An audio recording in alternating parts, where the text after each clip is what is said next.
Masating nga balita para ka ng pensioner ng Social Security System o SSS. Uling makasadya na lang ni pamiyereng 13-month pension kayag na ning December pension magumpis na ngayon November 29. Magumpisa ngening Huwebes, November 29. Asahan na lang ipalwal ring December a 13-month pension para kareng pensioner ng Social Security System o SSS.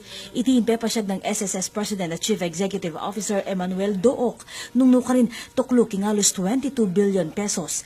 Ing aprobadong pension fund, apepalwal kareng kapartner a bangko inyang November 15. Bang sakto lang may biyereng regular a bulan ng pension ngening Disyembre ating 13-month pension. May ugnayan niya mo naman ng SSS King Philippine Postal Corporation o PhilPost na di na lang prioridad reng pensioner manok nangan kareng masulod alugal bang agad dalang tanggapan reng cheki at agamit bayo pa magpasko. Bistamat marakal na kareng pensioner reng kukwang pension kapamilatan ng karelang bangko atin pamuring migit 15,000 pensioners ing mas pipili ng tanggapan lareng benepisyo kapamilatan ng cheki. Metong niyang karagdagang cash benefit ing 13-month pension awabiyan ng gobyerno kareng hanggang SSS pensioners. Kawani kareng partial disability pensioners at tatanggap mong pensyong alilalampas king pabanwa. Ako po Patricia Mamangon para King News Force, Pampanga. Balitang tutuking balen, susuyo.